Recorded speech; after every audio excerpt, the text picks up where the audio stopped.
Whether it's caffeine, nicotine, alcohol, or more exotic flavors of brain fog, you don't feel the effect until you do it. And so it is with building the habits of breakthrough. Exercise, meditation, healthy eating, you don't get the benefit until you do it. Trick is, you probably won't feel like doing it until you do it. So, we arrive at a place that can be kind of tricky. How do we take those first steps for action, breakthrough, and momentum in building that life of our dreams? The key is understanding that the feeling follows the doing. And that mindset shift is where all the magic is. In this video, we'll explore how to apply this principle, this mindset shift, to bring that magic to your life. Remember here that feeling follows doing. That's the first big idea to grab a hold of so you can trust that these efforts are going to be worth it. People that are fit, successful, have happy marriages will be the first to tell you they do stuff they don't feel like doing all the time. But when we embody that mentality, really take it on and put it into action, the results can be incredible. And what happens here is that we sacrifice what's good today, sleeping in, softball clubs, having it our way, for what's great tomorrow. It's like that marshmallow experiment where they put one in front of the kid, said, hey, if you could hang out here, not touch the marshmallow, when I come back, you'll get 2. And the kids that were able to resist that temptation had much better life outcomes down the road. I don't know about you, I would have grabbed that thing right away. And down the road, my life outcomes weren't that great. So one of the skills I'm intentionally building into my life in sobriety is how to put off what's good today for the greater later. The second concept here comes from Stoic philosophy. It's been said in many ways, many times, but the essence of it is that if we make easy choices, we have a hard life.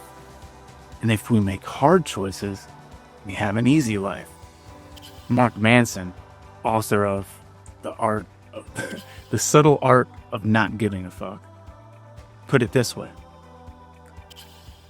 You don't choose whether or not you have problems. You just get to choose which problems you have. Building this lifestyle, this identity of discipline, it's hard. There's times we don't want to do it. But down the road, as those efforts compound, build, and multiply upon themselves, it's truly incredible how that discipline can shape our lives into the form that we want it to take.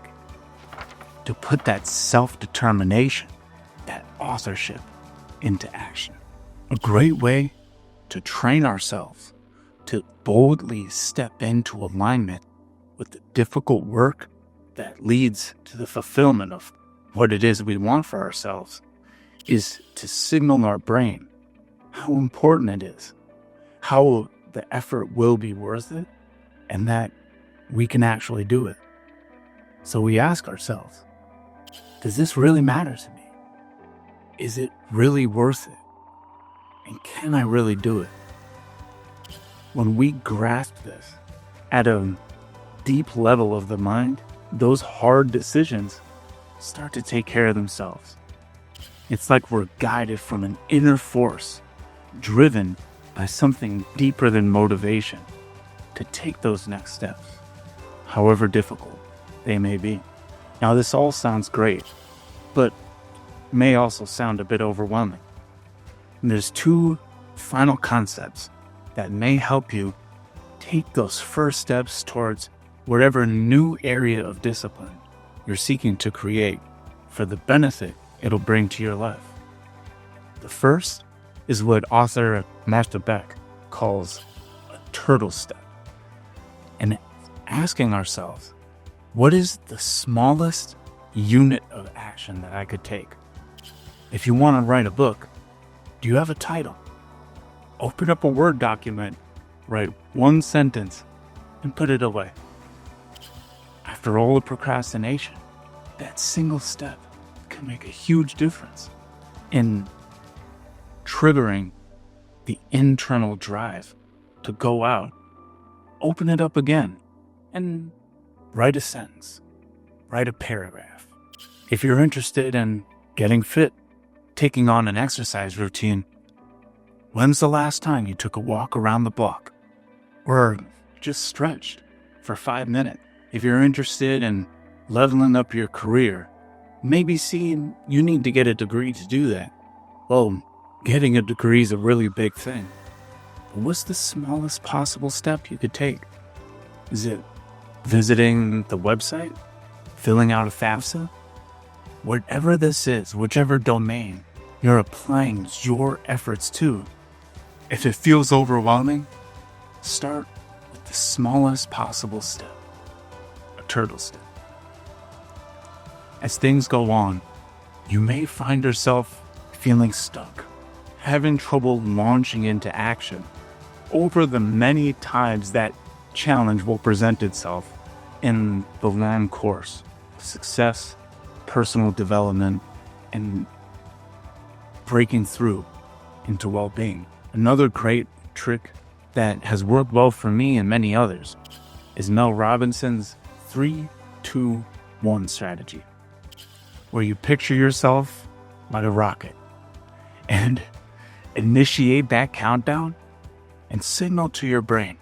Simply count down 3, 2, 1, and something about those numbers and going from where I'm at down to 0, it ignites something deeper inside of us that lets us push back on all of that inertia and lift off the couch, jump out of bed, and step in to whatever action is calling us for the benefit that lies on the other side of it. We've covered a lot of great things that can bring great things to your life, but they only work when we take action, and not just once, but continually, consistently, day by day.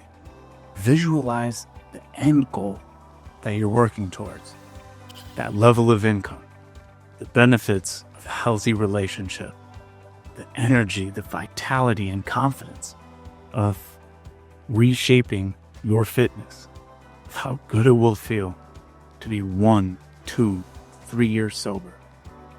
Whatever it is you're working toward, really see it in your mind. Really feel it as if it's already accomplished. And it's almost like borrowing, taking a loan from the dopamine that's there for you when you complete that difficult task. And that loan of dopamine can provide the motivation you need to get past that sticking point and on into action, into momentum. It can be tempting to take on all kinds of challenges all at once, and I'd encourage you to find 1 or maybe 2 of these rhythms that you really want to be faithful to. Commit to them. Start small and build from there.